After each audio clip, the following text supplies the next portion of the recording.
Hey guys, so it is currently 2:04 a.m. and I just decided that I wanted to do kind of a quick story time video just to kind of tell you guys like what actually happened to me, like the symptoms leading up to my diagnosis.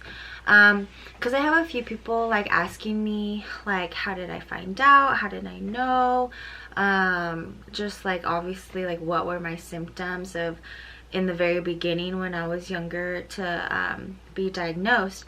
And so I'm not going to go into like everything that happened once like when I was being diagnosed and in the hospital, but I will go over kind of everything leading up to that before I knew that I had this disease.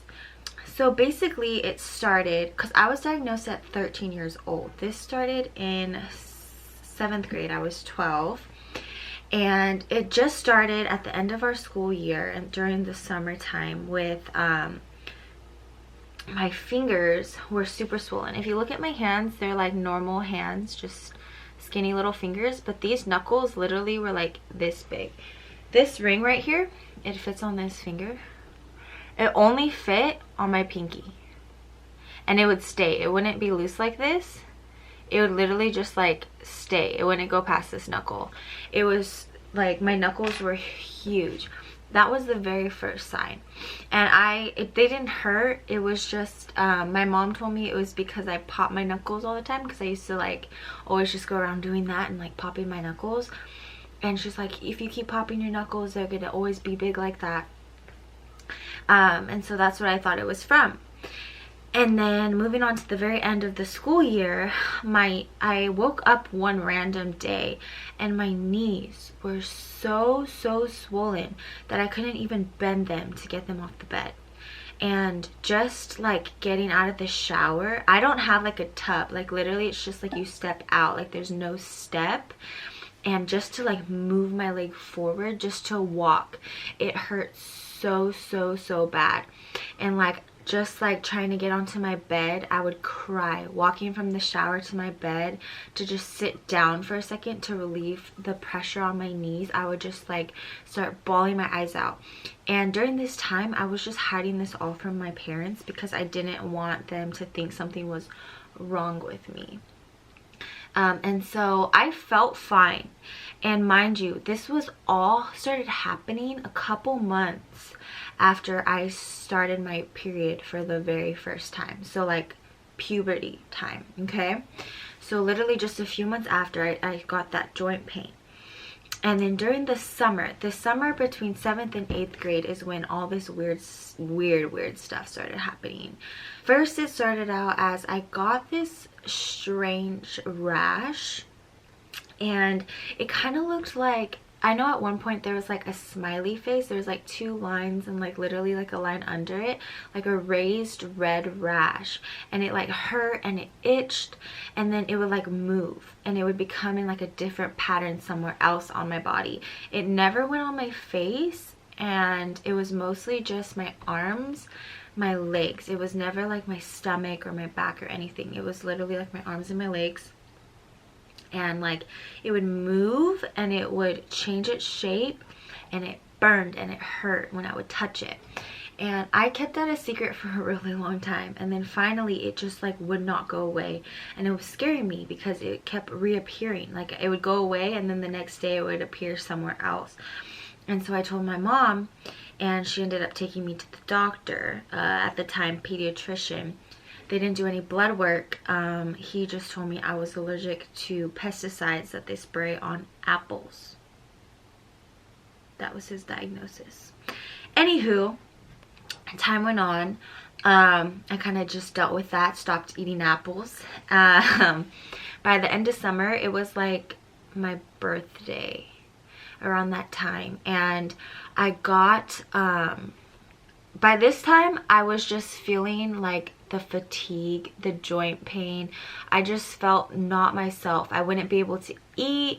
I just felt really strange. No energy whatsoever. And so by the end of summer, like my feet were super swollen. And obviously now we know that's a sign of the lupus nephritis. However, at the time, I had no idea. I went back to that same pediatrician and he said that it had something to do with my heart maybe. But he said when he would push on it, it wouldn't come up. Like it wasn't my heart, because the way when he put pressure on it, it wasn't like a heart related condition. However, he never did blood work, so he just gave me some steroids. I think it was like, or prednisone, like 10 or so milligrams I was supposed to take daily, and it made the swelling go down. My birthday is like a week before like public school would start, this new school year, and I remember like weird bumps appeared like on my hands. So on my hands there would be like a bubble, just a random bubble, just like right here, and if you would push it, it would move.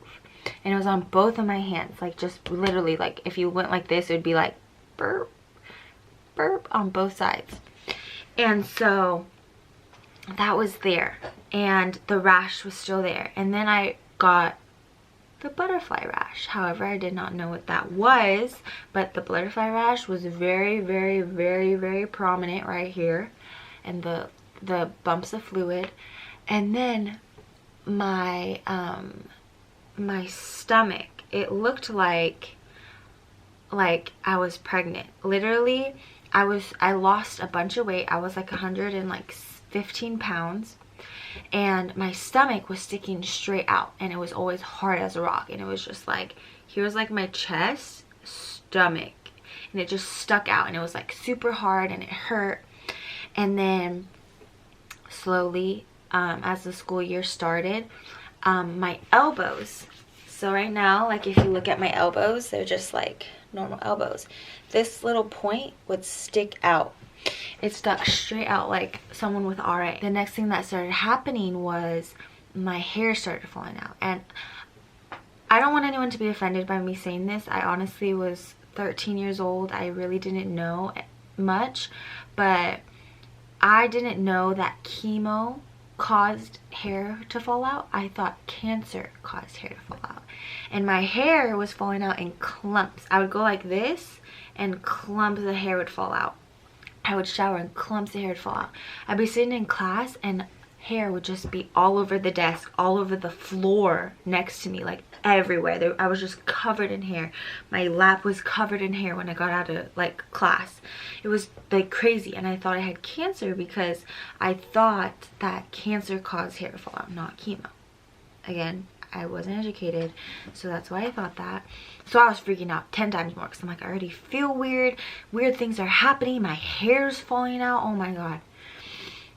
So that kept happening. All those symptoms stayed.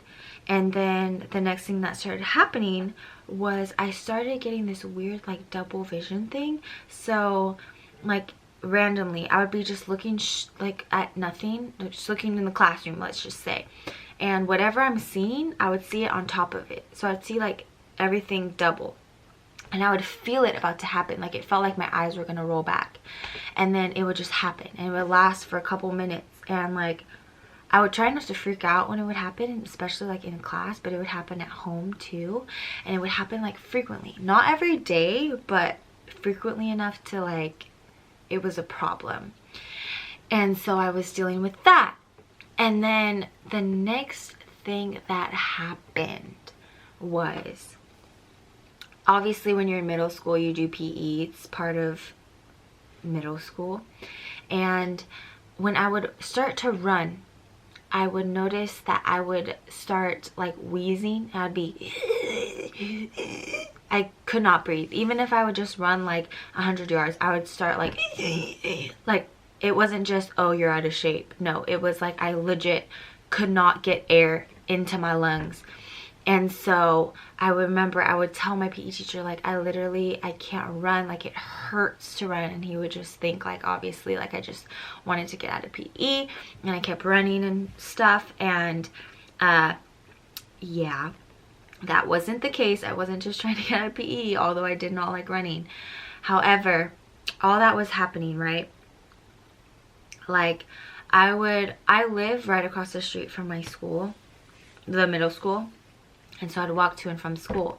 just walking home, it got to the point where just walking home, I would literally be gasping for air, and once I made it into my house, I would collapse on the ground gasping for air.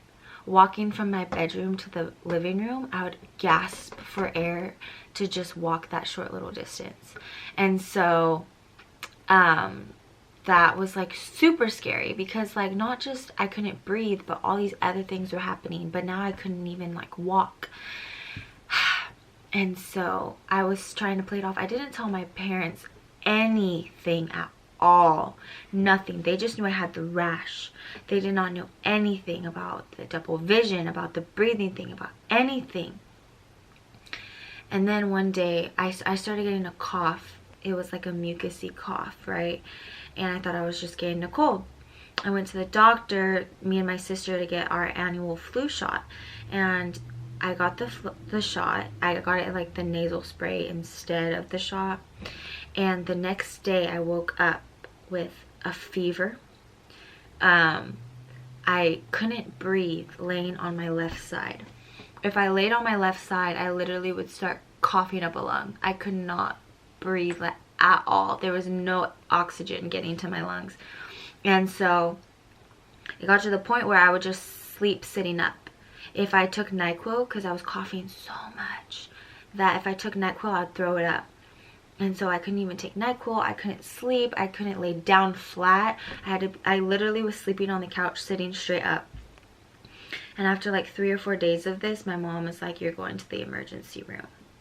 And we went to the emergency room, and that's when we found out that I had this much this much airway between both of my lungs, and the rest was filled with fluid, and they thought I had pneumonia. And that's when it all started. That's when the whole process started, to start finding out what was actually wrong with me. And that was literally, for the most part, what I can remember right now, all the symptoms that led up to me being diagnosed. And obviously I want to do a full video on like what happened after this, what happened once I got into that emergency room, exactly what happened until the day I left that hospital, because I really think it's really interesting, and it's really crazy like what I went through to be diagnosed. But yeah, so those are like the symptoms, those are the crazy things. And mind you, this all happened from the very last month of 7th grade to a couple months into 8th grade. And so that's what, like May, June, July, August, September, October, November, December. Maybe all in a span of 5 months-ish. All this was happening so quickly and so crazily. And all was triggered because of hormones, as in my period, and then flu shots. So when they tell you, when we say that like traumatic events honestly trigger things like this, puberty triggered this for me. Me starting my period triggered this for me. And so like, just to be cautious if you're this age, if you just started your period, if you had some major life events just happen to you and things are happening, like really listen to your body, really try to understand like what's going on, and get blood work done, weigh out all your options. Don't just take one doctor's word for it if you really in your core don't think that that's right. If they tell you you're allergic to apples and your feet are swollen, and you have a rash, so you're allergic to apples, okay? Don't listen to that shit. Be smarter.